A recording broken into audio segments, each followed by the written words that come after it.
Hello, everybody. The Nameless Narcissist here once again. A simple man diagnosed with NPD, trying to show you the facts about narcissistic personality disorder and the stuff that goes on in my head.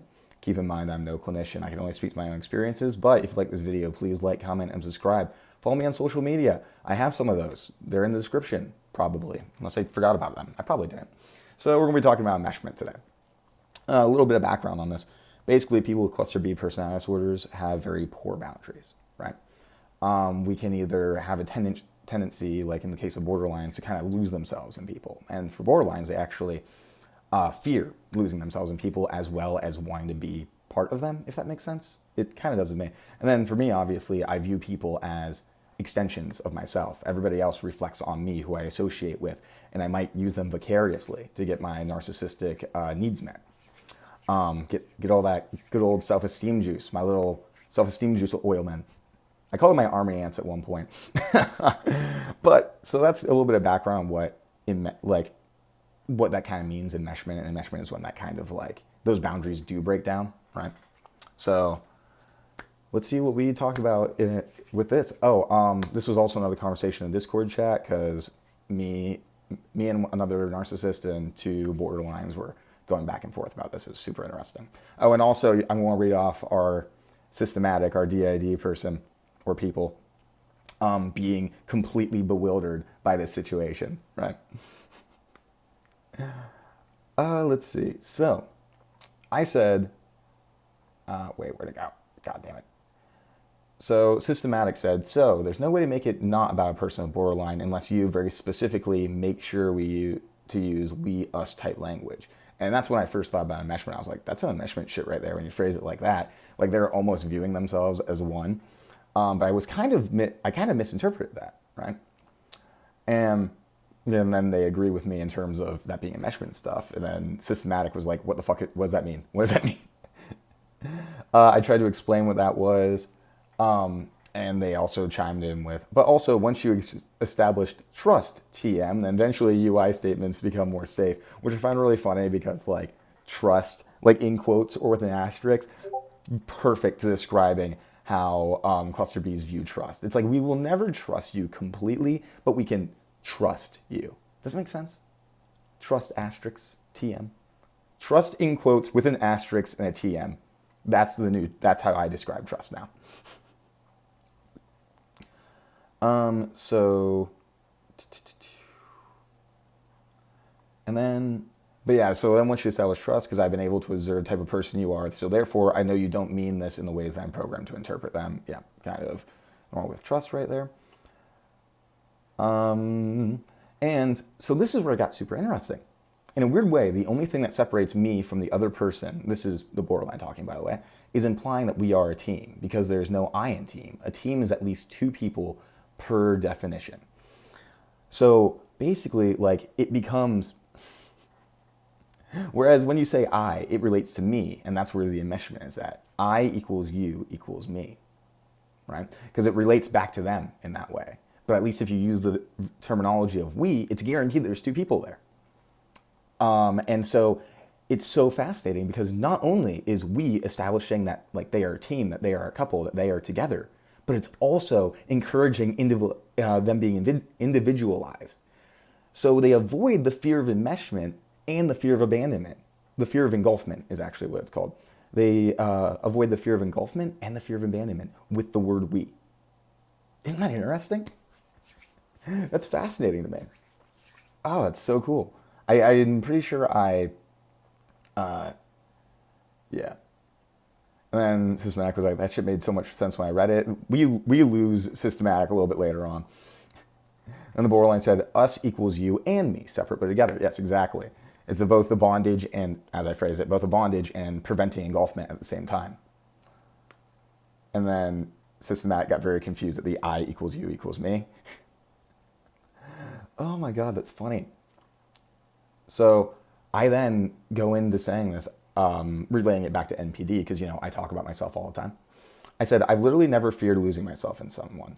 And I want to rephrase that. I think I do fear that. I've never been at fear. How do I make that make sense? I wouldn't want that to happen, but it's never been such a concern because I've never been worried about it. But I've hated people implying we're at the same level or that they relate to me when they definitely don't. Now I wonder if that's a fear of engulfment. If you are above or below me, then we can't be at the same level. And then that's when I had a fucking epiphany. Being special, needing to be special is just a fear of engulfment. I say all the time that borderline narcissistic personality disorders are just separate ways to deal with the same underlying issues. And I can't believe no other psychologist put it together yet. It's a fear of engulfment. That need to be special is a fear of engulfment because we have no real self. And so we're looking to the outside to tell us that we are different, that give us our identity, right? So when you tell me, when you look at me and you're like, oh my God, I completely get what you're saying, I get pissed off because that's engulfment. That's I'm not special. I'm not my own person anymore. I'm not my own person because I'm not special. I am everybody and nobody. But like if you say that somebody's above, like, because I can't even handle, if I think it's true, saying that somebody's above me. Like I can look at fucking Bill Gates, yeah, he's fucking above me. And I can deal with seeing somebody below me because then I can compare myself to them. That gives me identity right there. Oh my God, this was such a this is groundbreaking. I am the most insightful person in the world. Oh my God. Does this make sense to anybody else? Because like it makes so much sense now. Because I have this visceral reaction when somebody says, oh yeah, we have that in common. Especially if I think it's not true. Because like if it's true, but I can also see obvious differences, then I'm still my own person. But if they're saying that, oh my God, if they're saying that they share the similarity with me and it's not true, that means they might share everything with me. And that feels like it is true. And then I'm not my own person anymore. I'm just whoever this person is. It sounds insane, doesn't it? It does. It does. Oh my God, it reminds me of an NPD post where they said in school they hated when people copied them. It's because they're robbing us of our identity. Our identity is that we're different than everybody else. Our identity is that we're above and below other people. I feel like I'm fucking like that meme of like Charlie from It's Always Sunny with like all the fucking with all like the fucking strings on the board with all the pictures hooked up, looking fucking insane, pointing at it and shit. Because that's what this feels like. But it's just that's what it is. It's fear of engulfment. It all is. I'm so fucking. I can't believe it. I can't believe this has only hit me right now. Oh my God, it all comes back to identity and needing to feel like our own person because we don't feel like our own person. And the way that borderlines deal with it is like through having like basically a relationship where they are with that, they try to find themselves in other people, but then they lose themselves in the people and they have to avoid that. And then with us, we're constantly comparing ourselves to find out who we are. We're constantly trying to set ourselves apart from everybody because that means that we are somebody. Holy shit. And then we talked about, like, we need to write a fucking paper on this. The world needs to know. This is a revolutionary moment in cluster B pathology. I know some clinicians watch this. I really want to hear some clinicians and psychologists. Please fucking tell me what you think about this. Because this is fucking insane. I figured it out. I don't think that, because I have never heard of this in the literature before, comparing it to a fear of engulfment and actually finding a source of identity. I've kind of heard the identity portions of it, right? But not the fear of engulfment part. And then Systematic said, I'm flabbergasted at how I think of my system, but literally everybody else is totally different. It doesn't compute at all. What the fuck? Yeah, and that's the thing about what I love about my channel, my community, is that we're all learning from each other, all realizing that we're all fucking crazy in really interesting ways. And maybe it's my fear of engulfment, right? I love seeing how other people are different than me. Oh my God, I remember parts of this, in this conversation, I was like, not freaking out, but I was like, oh my God, me and this borderline have a lot in common. Like, that's not good. Like, and even in that moment, I was having that fear of enmeshment. I was like, oh my God, we can't be the same. We can't be the same. I can't be a borderline. Borderlines are common. They're everywhere. I'm not. Narcissists are special. I extended that to my fucking diagnosis. And it was bad that I was going to feel like a fake, but like still. Holy shit.